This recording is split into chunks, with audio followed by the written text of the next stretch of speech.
নমস্কার বন্ধুরা, welcome back to my channel love life মরিশমিকা। তো তোমরা সবাই জানিও তোমরা যে যেখানে থাকো সেখানে কেমন গরম পড়েছে। আমি যেহেতু সেকেন্দ্রাবাদে থাকি, এখানে ভীষণ গরম পড়েছে। রাতেবেলা একদমই ঘুম হচ্ছে না ভালো করে, আর ফ্যানের হাওয়া তো গায়ে লাগে না বললেই চলে। আর রাতে শুতে গিয়ে যেহেতু প্রচণ্ড ঘেমে যাই, তাই সেই জন্য সকালবেলাতেই চিন্তা করি যে ঘুম থেকে উঠেই আগে স্নানটা করে নেব। তো সেই মতন 6টা থেকে 6:30টার মধ্যে ডেলি স্নান করে নিই। স্নান করে বাচ্চা যেসব জামা কাপড়গুলো থাকে সেগুলোকে কেচে চলে আসি ব্যালকনিতে, সেগুলো মেলবো বলে। আর ব্যালকনির সামনে দেখতে পাবে প্রচুর গাছপালা আমাদের এখানে, সেই জন্য ভীষণ মিষ্টি হাওয়া দেয় একটা সকালবেলায়। এত ভালো লাগে এই টাইমটা এখানে কাটাতে যে কি বলবো। সেই জন্য স্নান করে জামা কাপড় নিয়ে হাতে একটা চিরুনি নিয়ে এখানেই চলে আসি, কিছুটা টাইম এখানেই কাটিয়ে যাই। ঠান্ডা হাওয়াটাও লাগে গায়ে আর ভীষণ ভালো লাগে। তো তারপরে চলে গেছিলাম সামনের ব্যালকনিতে, কেন হাজব্যান্ড চলে আসছিলো ডিউটি, তাই দেখা করতে গেছিলাম ওইখানে। আমি আর নিচে নামি না, ও যখন ডিউটি যাই ব্যালকনি থেকেই দেখা যায়। তারপর চলে গেছিলাম আলপনা দিতে। তোমাদের সবাইকে আমি বলেছি আলপনা দিতে আমার ভীষণ ভালো লাগে, তো সেই দিন দিয়েছিলাম একটু ছোট করে আলপনা। এমনিতে বেসিক্যালি আমি অনেক বড় বড় আলপনা দিই, আমি পরে তোমাদেরকে সেই ভিডিও কোনো দিন শেয়ার করব। আলপনা দিতে আমার ভীষণ ভালো লাগে। আর এই দেখো পুরো আলপনাটা ছোট্ট মতনই দিয়েছিলাম সেদিন, কেমন লাগলো জানিও। তারপর চলে গেছিলাম নিচে বাগান থেকে ফুল তুলতে, যদিও এই বাগানটা আমাদের নয়, নিচে যে আন্টি থাকে সেই এখান বাগানটাকে দেখাশোনা করে। তো আন্টিকে বলা আছে যে 2-1টা করে ফুল আমি ঠাকুরের জন্য নিয়ে যাই, কেন ঠাকুরের আসনে একটু ফুল না দিলে না মনটা কেমন লাগে। আর যেদিন দেখি ঠাকুরের আসনটা পুরো ফুলে ভরা একদম, সেদিন মনটা আলাদাই খুশি হয়ে যায় একদম। তো বাগান থেকে ফুল তুলে এনে চলে এসেছিলাম পুজো দিতে। পুজো করে দেখো ফুল দিয়ে পুরো ঠাকুরের আসনটাকে সাজিয়ে নিয়েছিলাম। কি সুন্দর যে লাগছিল বলে বোঝানোর নাই। আর এই যে হাতে আমার মালাটা দেখছো, এইটার নিচে যে আন্টি থাকে সেই আন্টি প্রত্যেক ফ্রাইডেতে শুক্রবার দিনে আমাদের কোয়ার্টারের নিচে যে মন্দির আছে সেখানে দুটো মন্দির রয়েছে, সেখানে এই মালাগুলো পরিয়ে দেন ওনারাই। কিন্তু সেই দিন হয়তো ওনারা কোনো কারণে যেতে পারেনি বলে আমাকে হাতে দিয়ে বলেছিল যে তোমরা যদি পুজো দিতে যাও তাহলে যেন এই মালাটা অবশ্যই ঠাকুরকে পরিয়ে দিও। তো ওনাদের কথা মতন আমরা তো এমনিতে আমার মা ডেলি পুজো দিতে যাই ওই মন্দিরে, তো আমিও মায়ের সাথে গেছিলাম একটুখানি ফটো ভিডিও নেব বলে। তো সেখানে গিয়ে মালা পরিয়ে পুজো দিয়ে তারপরে ঘরে এসে দেখো চলে এসেছিলো আমার সামনের দিকে যে ব্যালকনি, এটা আমার ফ্রন্টের ব্যালকনি। এখানে এসে একটু যোগা করছিলাম, জানো তো বিয়ের আগে বোধহয় লাস্ট আমি যোগা করেছিলাম, তারপর থেকে আর যোগা করব এই কথাটা ভাবতেও পারিনি। আর এতদিন পর আবার হঠাৎ মাথায় এলো যে চলো একটু যোগা করা যাক, যোগা করলে মনটাও খুশি থাকে, শরীরটাও ফিট লাগে। তো তারপর চলে এসেছিলাম চা বানাতে, যদিও সকালে অলরেডি একবার চা করে হাজব্যান্ড আর মা খাওয়া হয়ে গেছে। তারপর এটা সেকেন্ড টাইম চা হচ্ছিল। আমার মায়ের যেহেতু একটু চায়ের নেশা, তো যে যতবারই চা খাক তার সাথে মাকে 1 কাপ করে দিতেই হবে চা। তো সেই মতন আমি আর মা খাবো বলে 2 কাপ চা বানিয়ে নিয়েছিলাম। আর চাটা হয়ে যাওয়ার পর তারপর আমার বাচ্চার জন্য স্যারিল্যাক বসিয়েছিলাম ইন্ডাকশানে।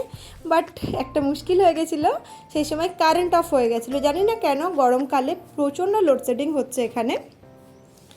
তো যাই হোক কিছু করার ছিল না, সেই জন্য স্যারিল্যাকটা আবার নিয়ে গিয়ে আমাকে গ্যাস ওভেন অন করে সেখানেই বানাতে হয়। এখানে বারবারই কারেন্টের প্রবলেম হচ্ছে খুব, দেখছি দিনে 3বার 4বার করে কারেন্ট চলে যাচ্ছে। তোমরা যেখানে যেখানে থাকো সেখানেও কীরকম প্রবলেম হয় আমাকে জানিও তো। আমি তো ভাবতাম বেঙ্গলে বোধহয় এই প্রবলেমটা হয়, কিন্তু সেকেন্দ্রাবাদে এসে দেখছি এখানেও এই প্রবলেমটা হচ্ছে, জানি না কেন।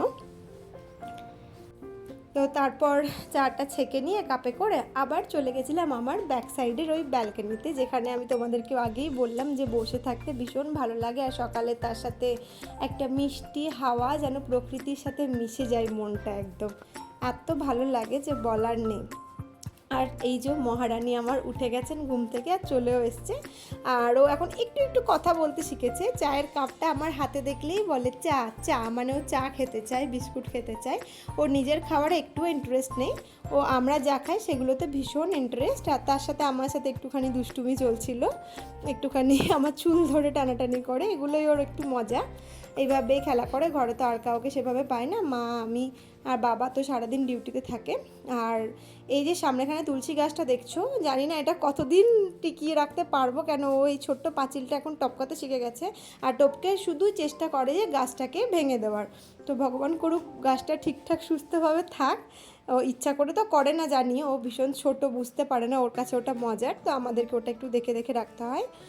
আর এই যে সামনে দিয়ে ব্যালকনির সামনে দিয়ে আমাদের ট্রেন যায়, তো মেয়ে আমার এইটা দেখতে ভীষণ পছন্দ করে, দেখলেই সবাইকে ডেকে ডেকে দেখায়, ওই দেখো করে দেখাবে যে ট্রেন যাচ্ছে। তো তারপরে একটু আমার সাথে আবার খেলা করে নিয়েছিল, ওকে একটু টাইম না দিলে আমাকে একদম ছাড়তে চায় না রান্না করতে যেতে, সেই জন্য ওর সাথে একটু ব্যালকনিতেই খেলা করে নিই, কখনো পেছন দিকের ব্যালকনিতে, কখনো আবার সামনের দিকের ব্যালকনিতে। তো দেখো মেয়ে আমার এইভাবে ব্যালকনিতে কখনো একা একা, কখনো আমার সাথে, কখনো দিদুনের সাথে খেলা করতে থাকে। তারপর দেখো বালতিতে রাখা ছিল জামা কাপড়, যেগুলো কাঁচা ছিল, মেলবার জন্য নিয়ে গেছিলাম, সেগুলোও আবার মেলতে চলে এসেছিলো। আর ব্রেকফাস্টে ছিল পরোটা আর আলু ভাজা। আমার মেয়ের সেরিল্যাক খেতে একদম ভালো লাগে না, কিন্তু আবার আমরা যে খাবারগুলো খাই সেগুলো ওর ভীষণ পছন্দের।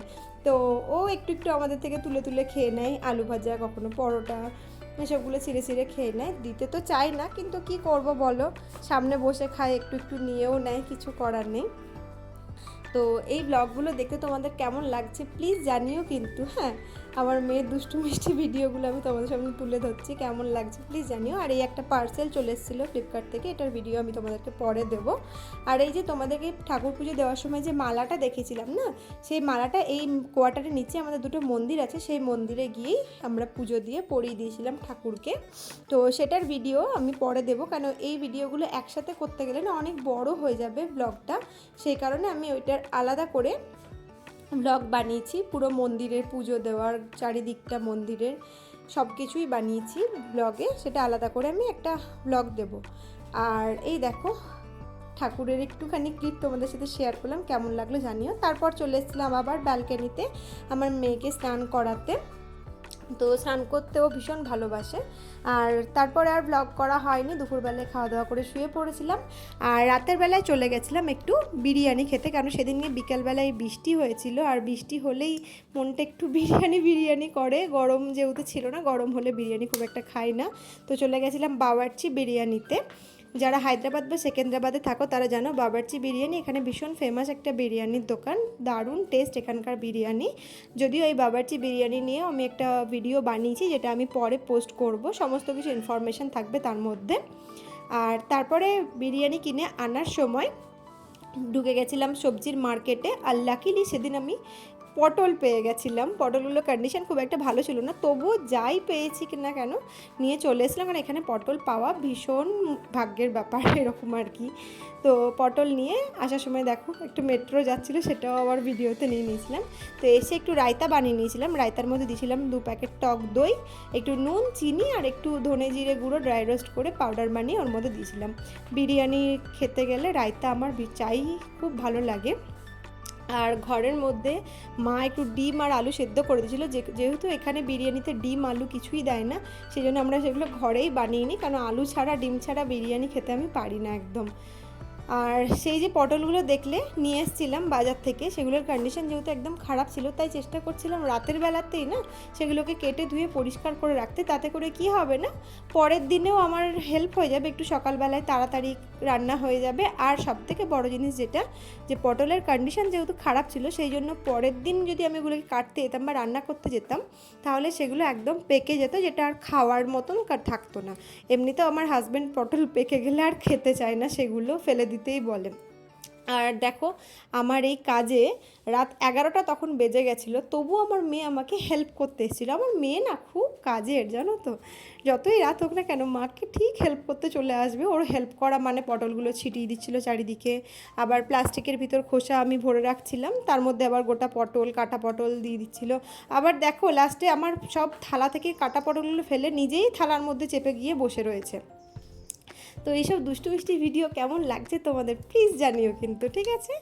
আর ভিডিওটা ভালো লাগলে প্লিজ লাইক করে দিও একটা, আর চ্যানেলটাকে আমার সাবস্ক্রাইব করো, চ্যানেলটাকে শেয়ার করো, ভিডিওগুলো কেমন লাগছে কমেন্ট করে জানিও। তো প্লিজ লাইক শেয়ার সাবস্ক্রাইব করো, থ্যাংক ইউ।